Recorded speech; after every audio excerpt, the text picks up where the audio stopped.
your chain swinging, clang clang, and it costs a lot.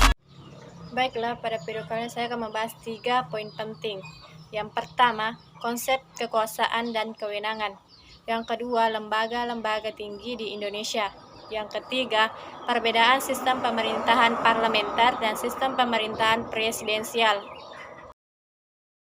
Kekuasaan merupakan kemampuan seseorang atau sekelompok manusia untuk mempengaruhi tingkah laku seseorang atau kelompok lain sedemikian rupa sehingga tingkah laku itu menjadi sesuai dengan keinginan dan tujuan dari orang yang mempunyai kekuasaan tersebut. Kewenangan memiliki kaitan yang erat dengan kekuasaan. Kewenangan merupakan kekuasaan yang memiliki keabsahan atau legitimitas power atau sedangkan kekuasaan tidak selalu memiliki keabsahan.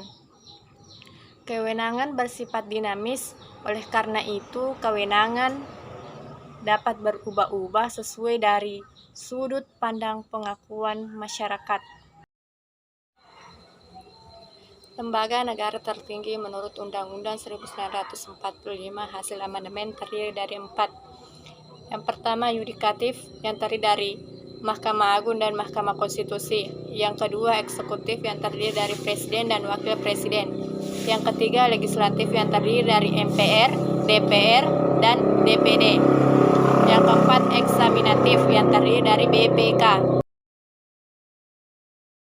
Perbedaan sistem pemerintahan parlementer dan presidensial. Yang pertama, sistem pemerintahan presidensial.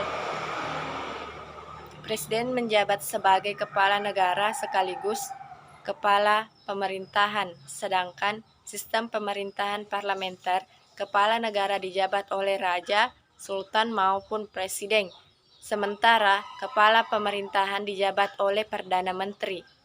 Perbedaan yang kedua, sistem pemerintahan presidensial, presiden berwenang secara simbolis maupun mengatur langsung pelaksanaan pemerintahan, sedangkan sistem pemerintahan parlementer, kepala negara hanya berperan secara simbolis, sementara perdana menteri bertugas untuk membantu kepala negara menjalankan pemerintahan. Perbedaan yang ketiga, sistem pemerintahan presidensial. Presiden menjabat selama 5 atau 6 tahun tergantung undang-undang. Jabatan dapat diduduki selama 2 periode, sedangkan sistem pemerintahan parlementer, masa jabatan Perdana Menteri dan Kabinet ditentukan oleh parlemen. Perbedaan yang keempat, sistem pemerintahan presidensial, presiden dipilih langsung oleh rakyat, sedangkan sistem pemerintahan parlementer, kepala negara ditunjuk berdasarkan keturunan, sementara kepala pemerintahan dipilih oleh parlemen. Motivasi untuk hari ini, lakukan yang terbaik untuk kesempatan yang kamu miliki.